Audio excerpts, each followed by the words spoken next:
Hi Randy, this is my dog Aries. This one might feel like a roller coaster, but I want you to come along for the ride, please. Now we can imagine the concept of someone misbehaving. I want you to think about someone misbehaving in your environment. Someone misbehaving around you, doing not okay things in your vicinity. Whether it's a child, a stranger, whether it's a group of people, an individual, how are we going to respond and shape our response and our surroundings thus to change it for the better? I want you to now think about how violence only teaches us that violence is okay. Violence only teaches that violence is okay. And all the things I'm saying are backed up by evidence and research. I've done a lot of behavioral research in how humans learn, the process of that, and all the research on that as well a little bit, some way in my life. But yeah, someone's misbehaving around you. How are we going to respond to shape this situation for the better for everyone involved?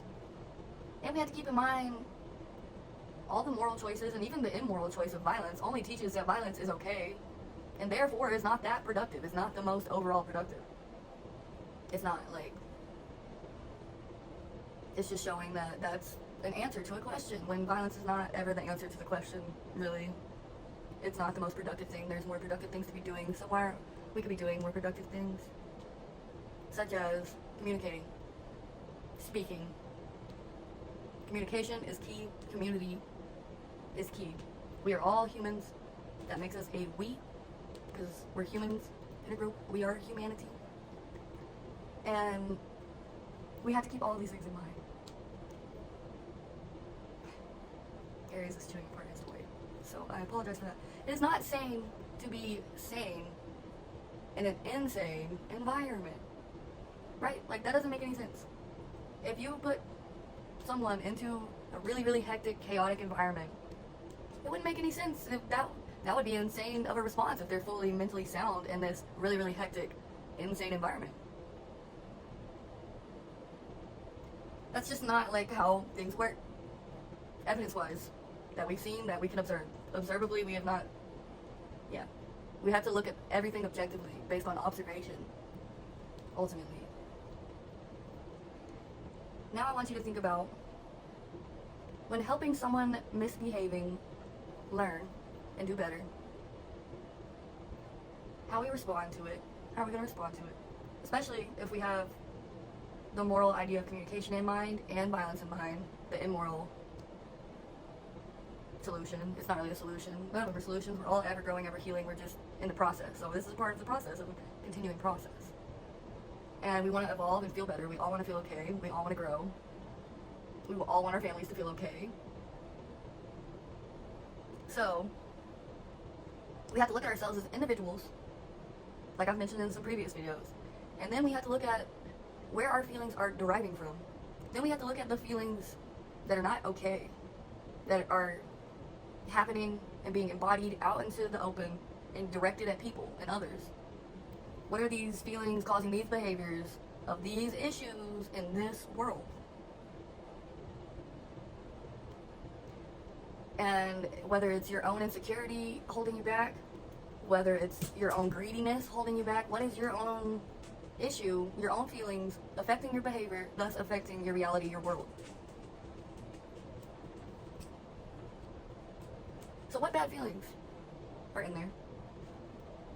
And then we have to look at what bad feelings are in the world. What do we see objectively? What can we observe? And therefore take into account, learn from, and shape ourselves to respond better. And in this continuous process of growing, evolving, evolution, growing for the better, feeling better, as we all want to do. We can look at things such as greediness, exploitation, and people being overly controlling towards others as not being nice towards others. It doesn't feel great when someone's controlling, exploiting you, being greedy to the extent that they're going to put you in pain just so they can feel better, when we could all be helping each other feel better, ultimately. Aries, come here. Go sit down. Go sit down. You're okay. Yeah. I know I'm talking at a phone right now in a bright light, and it's strange, but you're okay. Yeah, you're okay. Sorry about that. So how do we morally respond to abuse?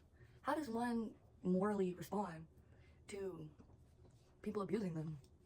And that's where that reference earlier comes in, where violence is not the most productive. Violence only teaches that violence is okay, that violence is an answer. It's not the most productive. It's a snake eating its tail. It's counterproductive. So we have to look at communication, one of the more productive ways of learning, evolving for the better, and shaping behaviors. Learning is one of the best ways to shape behaviors. Speaking up, speaking, communication. Communication is key. Community is key. We are all humans. Therefore, we are all in the group of humans, making us a we. As in, we are we, and we are humanity. Like, we are all humans on this globe.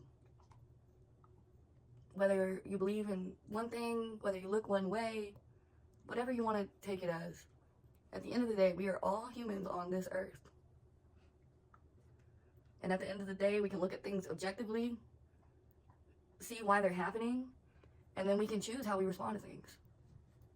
Do we want to respond in ways that are good and we can evolve and feel better? And do we want our families to feel better? Do we want to feel better as individuals? Do we want to feel better as a humanity? We do. We don't want our family to suffer.